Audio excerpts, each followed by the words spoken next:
At my wedding reception, I saw my mother-in-law slip something into my glass when no one was watching. She thought I'd drink it, but I switched our glasses, and when she raised the toast, I smiled. That's when the real wedding drama began. The mirror behind the bar caught it all. I was adjusting my tie, trying to calm my nerves before the toasts, when I saw her reflection. My brand new mother-in-law, Linda Henderson, in her perfectly tailored cream dress, standing at the bar with her champagne flute. Nothing unusual about that, except for the small glass vial she pulled from her clutch. She glanced around, once, twice. Then her manicured fingers tilted the vial over my glass, the one with the little gold card that said groom in Sarah's careful handwriting. Clear liquid, 3 drops, maybe 4, gone in 2 seconds. She slipped the vial back into her clutch, grabbed her own glass, and walked away smiling, waving at Aunt Carol, laughing at something my Uncle Pete said, like she hadn't just committed a felony at her daughter's wedding reception. My heart was hammering so hard I could hear it over the string quartet. I'd known Linda Henderson for exactly 2 years, 3 months, and 16 days. Sarah and I met at a marketing conference in Denver, one of those soulless hotel ballrooms where everyone pretends to care about synergistic brand optimization. She was presenting on social media analytics. I was half asleep in the back row until she made a joke about influencer culture that actually landed. We got coffee after, then dinner. Then I drove 6 hours every weekend for 4 months just to see her. Her mother seemed fine at first, polite, a little formal. She taught high school English for 30 years before retiring, and she had that teacher energy, the kind that makes you sit up straighter and check your grammar. Her father, Robert, was a dentist, quiet guy, collected model trains in the basement, normal people, normal family, until 6 months ago when I proposed. Sarah said yes immediately, cried, called her parents from the restaurant parking lot. I heard Linda's voice through the phone speaker, cold, clipped. Well, that's sudden. Sarah's smile faltered. Mom, we've been together almost 2 years. I just think you should take time to really think about this. I have thought about it. Sweetheart, you barely know him. I watched Sarah's face change. That look people get when someone they love says something that lands wrong. I know him better than you do, apparently. The call ended 30 seconds later. The next few months were a slow-motion disaster. Linda fought us on everything. The venue, the date, the guest list. June weddings are so common, she said at our first planning dinner. We like June, Sarah replied. And the Riverside Inn? It's so rustic. We think it's charming. Well, Linda smiled, the kind of smile that doesn't reach the eyes. It's your wedding. But it wasn't just criticism. It was sabotage. She accidentally sent the invitations to the printer with the wrong date, told Sarah's bridesmaids the dress fittings were canceled, called the caterer, and tried to change the menu to fish, even though Sarah's allergic to shellfish. Every time, she played innocent. Oh my goodness, I must have misheard, with that teacher voice, that I'm disappointed in you voice. 3 weeks before the wedding, Sarah and I were picking up her dress when she got a call. Just think about what you're doing, Linda said. I could hear her through the phone. It's not too late to postpone. Mom, we're not postponing. I'm just saying, marriage is hard, and you're so young. I'm 28. Exactly. You have your whole life ahead of you. Why rush into... Sarah hung up. Her hands were shaking. She thinks you're not good enough, she said quietly. I know. She actually said that last week. She said, he's not from our kind of family. My parents are both nurses. We lived in a 3-bedroom ranch. I went to state school on partial scholarship. The Hendersons had money. Not rich,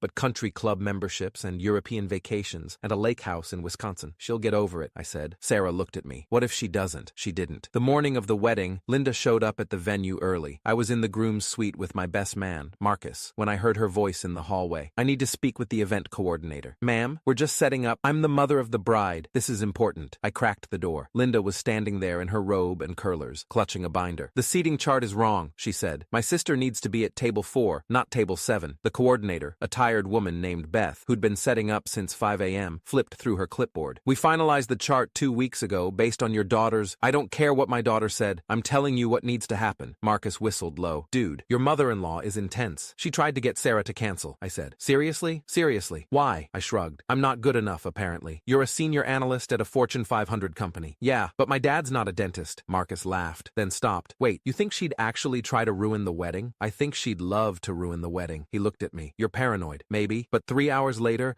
I was standing at the bar watching Linda Henderson poison my champagne. I didn't move for maybe 10 seconds, just stood there, heart racing, trying to process what I'd seen. She drugged me. My mother-in-law, a high school English teacher for God's sake, just drugged my drink at my own wedding. The bartender was refilling someone's wine. The reception hall was chaos. 200 people, string quartet, flower arrangements that cost more than my first car. Nobody was watching the bar except me. I walked over slowly, casual, like I was just grabbing my drink. Linda's glass sat 2 feet from mine. Same champagne, same gold-rimmed flutes, but hers had her name card. Linda Henderson, mother of the bride. I looked around. Nobody watching. I switched them. Her glass where mine had been. Mine where hers had been. Then I picked up what was now my glass, her clean one, and walked back to the head table. Sarah was laughing with her bridesmaids. She looked so happy, beautiful. Her dress was this vintage lace thing that made her look like she'd stepped out of a 1920s photograph. She had no idea her mother had just tried to drug me. I sat down, forced myself to breathe normally. Marcus leaned over. You good? Great. You look like you're about to throw up. Wedding nerves, he laughed. It's your reception. The hard part's over. I watched Linda glide back to the head table. She was smiling, chatting with my mother about the flower arrangements, playing the perfect mother-in-law. She sat down right in front of my glass, the poisoned one. The toasts started 5 minutes later. Marcus went first. Funny speech about how we met in college, how I once tried to cook dinner for a date and set off the fire alarm. Everyone laughed. Sarah squeezed my hand. Then Linda stood up. She grabbed her glass, my glass, and smiled at the crowd. I want to welcome my new son-in-law into our family, she said warmly. Her voice had that practiced teacher cadence, clear, authoritative. We are so blessed to have him. I felt Sarah relax beside me, but I was watching Linda's hand, watching her fingers wrapped around the stem of that glass. Marriage is a partnership, Linda continued. It takes work, commitment, trust. She looked right at me on that last word. To the happy couple, she raised the glass. Everyone raised theirs. I raised mine, her clean glass, and watched her. She took a long drink. I pretended to sip. Then she sat down, still smiling, and set the glass on the table. Nothing happened at first. 2 minutes passed, then 3. Linda was talking to my father about his golf game, laughing at something he said. Her face looked normal, fine. Then I saw it, a flicker, just for a second. Her eyes lost focus. She blinked, touched her forehead. You okay, Mom? Sarah asked. Fine, sweetheart. Linda smiled, just emotional, but her hand was trembling. Another minute passed. She tried to pick up her water glass, missed, knocked it over. Mom, I'm fine. Linda stood up, her legs buckled. Robert caught her. Linda, what's wrong? I don't. Her words were slurring. I don't feel. She collapsed into her chair, face pale, eyes unfocused. The reception hall went silent. Someone call 911, Robert shouted. Chaos erupted, guests crowding around, Sarah crying, Marcus pulling out his phone. I stood up slowly and walked to the bar. The bartender was panicking. I don't know what happened. I swear, all I served was champagne. She had more than champagne, I said quietly. I pulled out my phone and took a photo of both glasses, the placement, the name cards. Then I walked back to Linda's purse, sitting on her chair, and opened it. Sarah was kneeling next to her mother. Mom, can you hear me? Linda's eyes rolled back. I found the vial in the side pocket of the clutch. Small, glass, still had maybe a drop of liquid in the bottom. I slipped it into my pocket. The paramedics arrived in 4 minutes. Detective-level response time. The Riverside Inn was only 2 miles from the hospital. They loaded Linda onto a stretcher while Robert held her hand. She was barely conscious, mumbling incoherently. What did she ingest? One of the paramedics asked. I pulled out the vial. Whatever this is, I think she put it in my drink, then accidentally drank it herself. The paramedic's eyes went wide. You think? I watched her do it. Then I switched our glasses. Sarah spun around. What? Your mother tried to drug me. That's insane. I saw her at the bar. She pulled this out of her purse and poured it into my champagne. Why would she? Because she didn't want you to marry me. The paramedic was examining the vial. This is a benzodiazepine, midazolam maybe. Strong sedative. This amount could cause respiratory depression. Respiratory depression. My hands were shaking. She'd tried to make me stop breathing. The police showed up 8 minutes later. Officer James Cardona,